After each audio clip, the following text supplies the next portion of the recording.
do you actually figure out how to communicate to marketing leaders? If you're an ops and you're dealing with a marketing leader, they're not going to have the same background. They're not going to have the same interests. They're not going to necessarily have the same way of thinking. They might, but quite, you're dealing Yeah. with someone who comes from the brand world or, different part of the marketing spectrum. So if you take that person and you immerse them in technical detail, they're going to get lost. They're going to tune you out.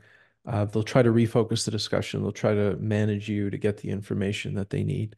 So you have to get out of your own headspace and place where you are and develop empathy to understand where that person is coming from and speak to them in the language of what they care about. And if they're a good leader, what they're going to care about is business results.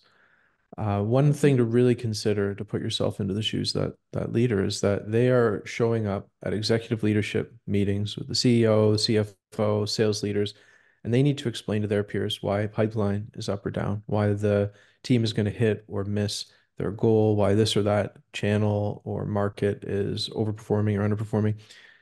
It's just a lot of pressure for a person to be under. And if you get into that mindset and you understand that frame, you're going to be able to calibrate your communication towards what they actually care about. There's a particular framework we actually use. I learned about it here at my current company, 360 Learning, but it Mhm. comes from McKinsey. It was actually invented by someone named Barbara Minto. It's called the pyramid principle. And it's kind of counterintuitive, especially I think for ops peoples, because we are systems thinkers. We're trained to Mhm. work a problem rigorously from start to finish. And so we tend to structure our narratives the same way. It's like, oh, I noticed this problem, and then I did this, and then I did that, oh, and then I did this, and then I did that. And then I arrived at the solution. So here you go. Ta-da! Ta-da. Mhm. And it's like everyone else has gone to sleep by the time that you have retraced all those steps. So you actually have to force yourself, which again is counterintuitive at the beginning, to invert that process. So quick problem statement, just enough to Mhm. orient person, and then start with the answer. You start Yep. with, here's my recommendation. Tao, I have a Mhm. recommendation for you. Here's this problem I'm trying to solve. Here's what I recommend. And then here's why. Here's maybe my three main supporting arguments. And quite often that's enough. If your executive trusts you and they're busy, say, great, Justin, I've got it. Mhm. Go ahead. If they want more detail, then you can further. That's why they call it the pyramid principle, because you start with that one answer, and Mhm. then you have your supporting arguments, and then you can break it down with additional detail. Let's say you have an issue with your routing system. That's the problem, and you need to Mhm. communicate to your executive about that.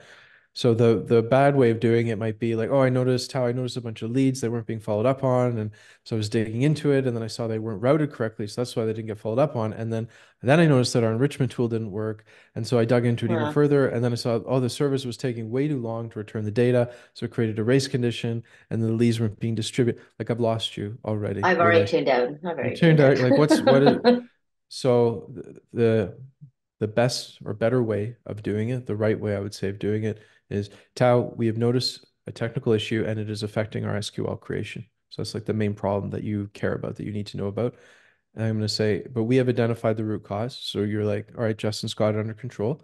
Mhm. And that root cause, just for information, is degraded performance with one of our enrichment vendors. So we have a temporary workaround in place to mitigate the impact. We're working with the vendor on a full solution, and I'm going to keep you updated. Mhm. And if you want more Exactly. detail, if that's what you want, you're going to ask. But I think what that gives you is, um, all right, what is the main business impact I need to be aware of? The root cause so that you can communicate about that with your peers if you're asked.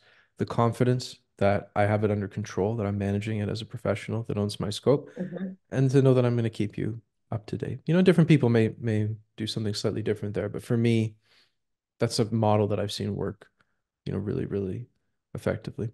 But that is the Mhm. recurring theme that I hear from marketing leaders is like my ops person gives me too much detail. I don't need to know everything. So I try to manage my communications with my leader in that same way. The only other thing I would say to cap that off though is that some people are different. Different people have different communication Mhm. styles. Like marketing leaders aren't cookie cutter stamps any more than anyone else. Agreed. So it is important to get to know your leader, understand their specific communication requirements, and adapt yourself to that. And then you'll also be seen as, not just, this kind of mad scientist down in the boiler room, tweaking bolts and things and that they need to kind of manage. They'll really see you as someone who is straddling both worlds, the technical and the business, and who they can trust to effectively relay communication back and forth. What has helped me learn how to communicate with marketing leadership is asking the question, what story are you trying to tell? Because then Mm-hmm. that helps me like go towards the right data sets. Because Mm-hmm. if we're trying to see like, okay, how well did this campaign engage accounts versus how much revenue did we help influence? Right.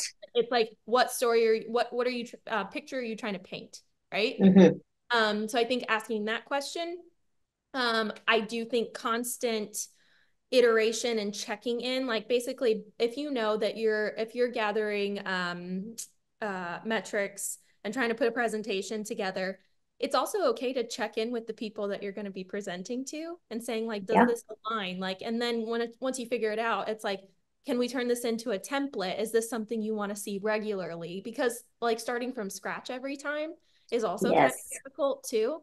But Mm-hmm. it also makes sure those expectations are set well every time as well. But I think just like asking the question of like, what are you hoping to see? Like, what patterns are you wanting to understand? Because sometimes it could be as simple as like, we tried a new email tactic of like, Yeah. enrolling people based on how they engaged with like ads instead of like how they engaged with website content, and like, they're already opted into like newsletters and stuff. Or we want to see a little bit bigger picture, and it's like, should we run this campaign again? Yes or no? But it's really just like making sure you ask a lot of questions and making sure that you're on the same page with leadership, and that you're helping them answer the questions that they need to answer. Because sometimes if we're just giving a set of data because they ask, say if they ask for like, what do our Yeah. revenue numbers look like? It's like, it's not just what happened, it's like, why did this happen? Right. And Mm-hmm. so that is what I try to work on all the time, is not just giving the what happened, but also this is why I think this happened. We're we're so close to the data Yeah. sometimes. We're like, I know what happened here. And it's like you have to give more than that. You have to like paint up. I Something that I've been working on is like, Mm-hmm. okay, I have this data set. How can I display it in a way that portrays its value? Right. Um, so it's like, especially if you're, doing like looking at different paid media channels. It's like, how do Mm-hmm. I understand the value of this paid media channel that I'm running? And so Exactly. those are usually different graphs based on the purpose of each channel. So it's not just giving the CTRs and the impressions and all that kind of stuff. That, Mm-hmm. that doesn't really mean anything. It's like, what was the goal and did we do that or not? Mm-hmm. I want the data to make me feel smart.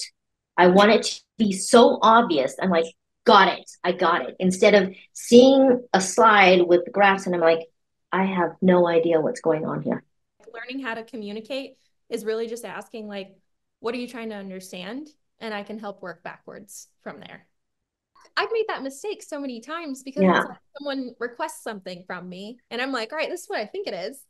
But Yep. what I've learned even in the last year is like, you know what? I'm going to digest it. I'm going to Yeah. turn this into an outline and I'm going to send it to my boss and I'm going to send it to my CMO and like, does this align? Is anything missing? And if we're good, then I'm going to go dive into this. But like sending an outline before I start on putting together a presentation deck is something I have to do for myself because I've put together the wrong stuff so many times. Like it's become a very methodical process and it's helped my sanity, like, and it's helped Yeah. making sure like I'm aligned with what someone needs to tell the right story about our performance, from the last quarter. My motto is you never really have a marketing problem. You have a communication problem somewhere, internally, Mm-hmm. externally. You're not communicating well to your audience. You're not communicating well Mm-hmm. to executives. There's some communication breakdown somewhere happening. The first part of that is we have to be better listeners. We have to sort of remove ourselves and be more of service. Ultimately, marketing and sales, marketing is a service function. We're there to offer, we're there to give, right? It's not really about us, and we make it about us. And I get it, it's frustrating. It's like, I want to be heard, I want to be seen, I want to be understood. But if you want those things, you have to give those things. You have to give those things first, right? So it's very, very important, first and foremost, to understand. And I don't think MOPS professionals understand to the degree that they need to understand. Your actual CMO, VP of marketing, whoever that person is, right? Like that person is also dealing with a lot of pressure and stress. That is a lot that comes with that role, right?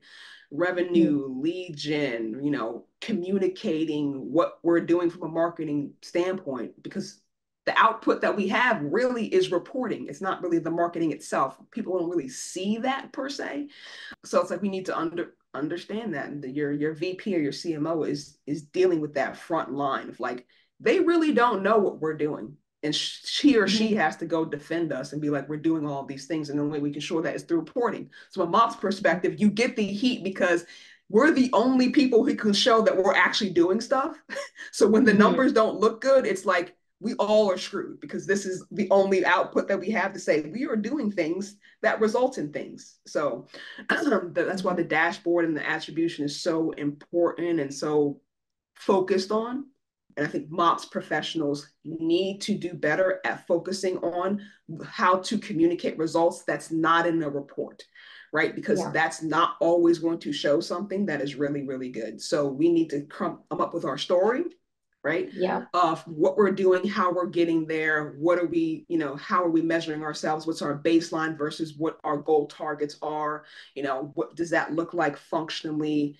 Putting the story together, we need to do a better job of that to support our VP and CMO who's getting hammered on these things on a regular basis. You have to understand from like an executive standpoint, they're not solely focused on marketing. They're focused on the entire business, of which there are 5, 6, 7, 8 departments going on, all of which are hammering the CEO to understand them.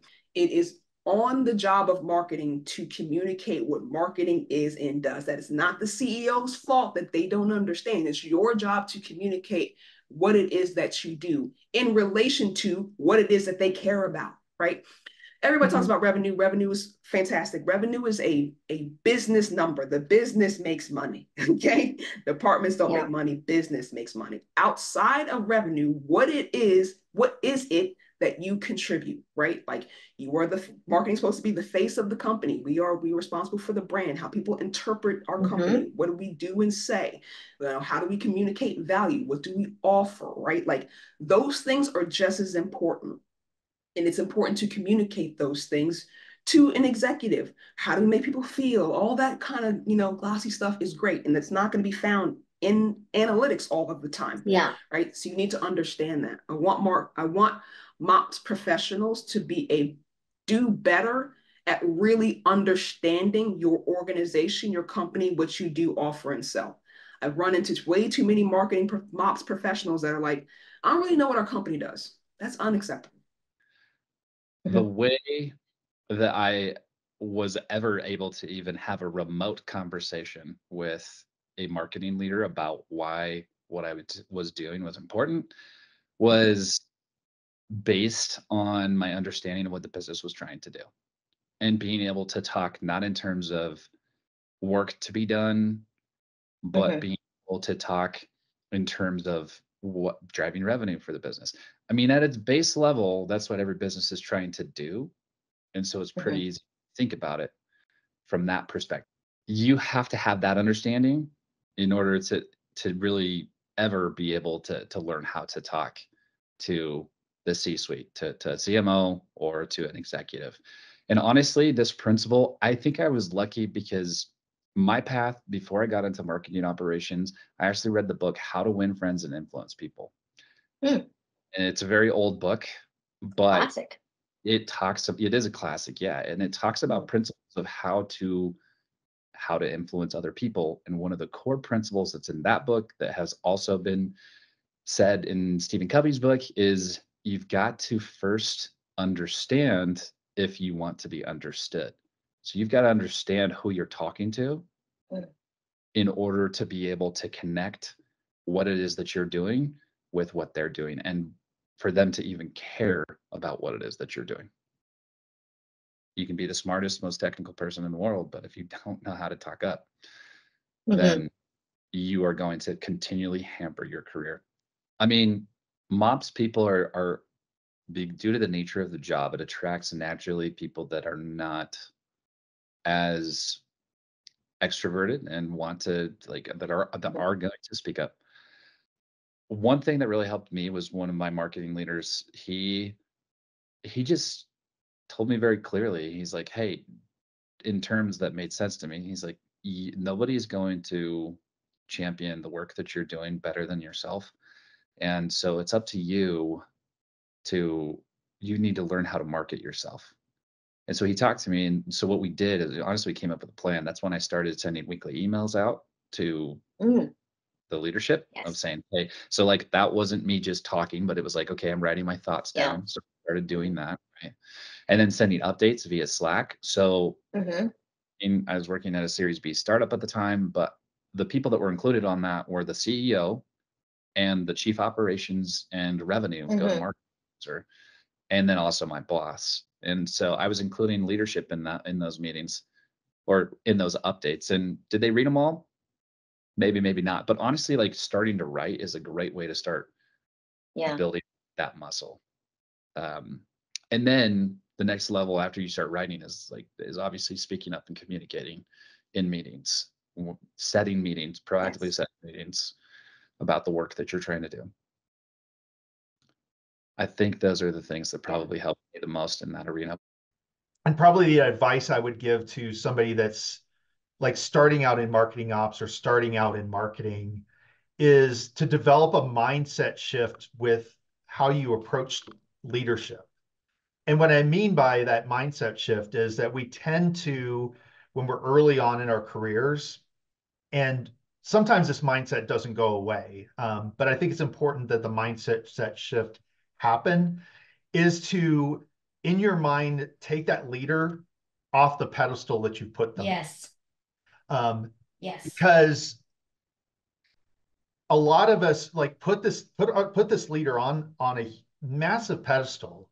We think that they walk on water, when in reality they're just a human being, just like the rest of us. They're an employee. Just a human being. Exactly. Just like the rest of us. Like we go into our office, we have a job to do. A lot of our life goals are very similar. And I think once we understand that there is a difference between the job of a CMO or a vice president of marketing and the job of the MOPS specialist or the MOPS manager. But at the end of the day, we're actually more similar than we're different. It's just that the leader has more responsibility on their shoulders, and obviously more pressure on their shoulders. And so, but at the end of the day, we have the same goals. Like we all want to get noticed by our peers. We want to get noticed by people in leadership. We want to move up. We want to influence others to see things from our point of view. You have to understand that they're just an employee, just like the rest of us. And they're under pressure, and honestly, a lot more pressure than we are. And I don't think we really comprehend, like we see from the status of the position, but I don't think we necessarily see the pressure that's going on under the hood. So if we take that empathy approach, the leader also has a set of goals and objectives that they've got to hit. And so one tool that I've used in especially recently is to understand what that person's OKRs are, and OKR, objectives and key results. So it's always important to, if those are published, to align your communication to that executive's OKRs. Either tie it to the objective or tie it to one of the key results, especially if you're asking for resources, if you're asking for new technology, you're asking for headcount. How does that ask tie to one of those core objectives and one of those key results? And also lastly, understand the business outside of your marketing operations box. I've learned a lot about communicating with marketing leaders from understanding the needs of the finance leaders, because ultimately the finance leaders are the folks that are the gatekeepers for our budgets. So understanding how finance is looking at different bits and pieces, what the thresholds for things like total cost of ownership and ROI are, and be able to objectively, realistically, and defendably communicate from a finance perspective in a way that, like, your leader feels comfortable with sitting you down with a VP of finance, or with a finance analyst, or even the CFO if you're at a small enough company, and having that conversation around how we're going to grow revenue, reduce costs, increase efficiency, will be really helpful. Communication is a two-way street. It's not only up to us to make sure that marketing leadership gets good communication. Marketing leadership needs to they need to communicate well too. So in that notion of two-way communications, I think an easy place to start is aligning with goals and challenges. And I think that having that first communication that says, okay, so what are you trying to do in marketing? What are the challenges that you're facing with? What are your challenges communicating with your leader? Sort of all of that general state of what that marketing leader is attempting to accomplish and where they're bumping into issues. And then being very frank with them about our goals and our challenges, to say, we have a team that is young, enthusiastic, excited, and underskilled. And so that's a challenge that we need to try to work, whatever the challenges are. My goal is to ensure that I can enable all of the programs and efforts that you want to put into the market. And another one of my goals is to ensure that my team doesn't die while I do that, and that they get what they, however you frame it, ensure that there's a balance in that communication and clarity, so that those aligning on goals can say, okay, so you want to do a bunch of new things with new tools. That means one of my goals needs to be to make sure that those skills do get trickled into the team that we have, or we need to go and find contractors who can come and do those things. So I think ensuring that there's that clean balance of goals and alignment that says, okay, now that we understand each other, then the next point is be very frequent and regular in your communications, and talk about it in those terms of, I'm looking to enable you. So from a marketing enablement perspective, remember when we talked about those goals and challenges? Well, that goal of ensuring that that fancy new piece of technology that you had us implement would deliver new pipeline is at risk, because my team doesn't have the time to invest in learning because it's too busy trying to build reports for the sales team, like whatever it might be. Be over clear in your communications, be frequent in those communications, ensure that there's a lot that you send in both directions, and ask for the same from leaders, to say, how is it going? All communications, all relationships are human relationships. And, in order to ensure that there's clarity, assumptions are the quicksand of effectiveness and operational success. And so don't make any assumptions. And also make sure, if you are in that layer that connects marketing operations and marketing leadership, don't shield anything. If you think that, there's a problem brewing, but maybe it'll go away, or maybe I can, communicate it. Make sure that you're fully transparent up into marketing, because they may be also seeing it, or they may not know that it's happening, and they need to know that it's happening. So ensure that all clarity is there. Whatever it is, it's about that clarity and frequency of communications, and make sure that you harvest it, and also make sure that you get it.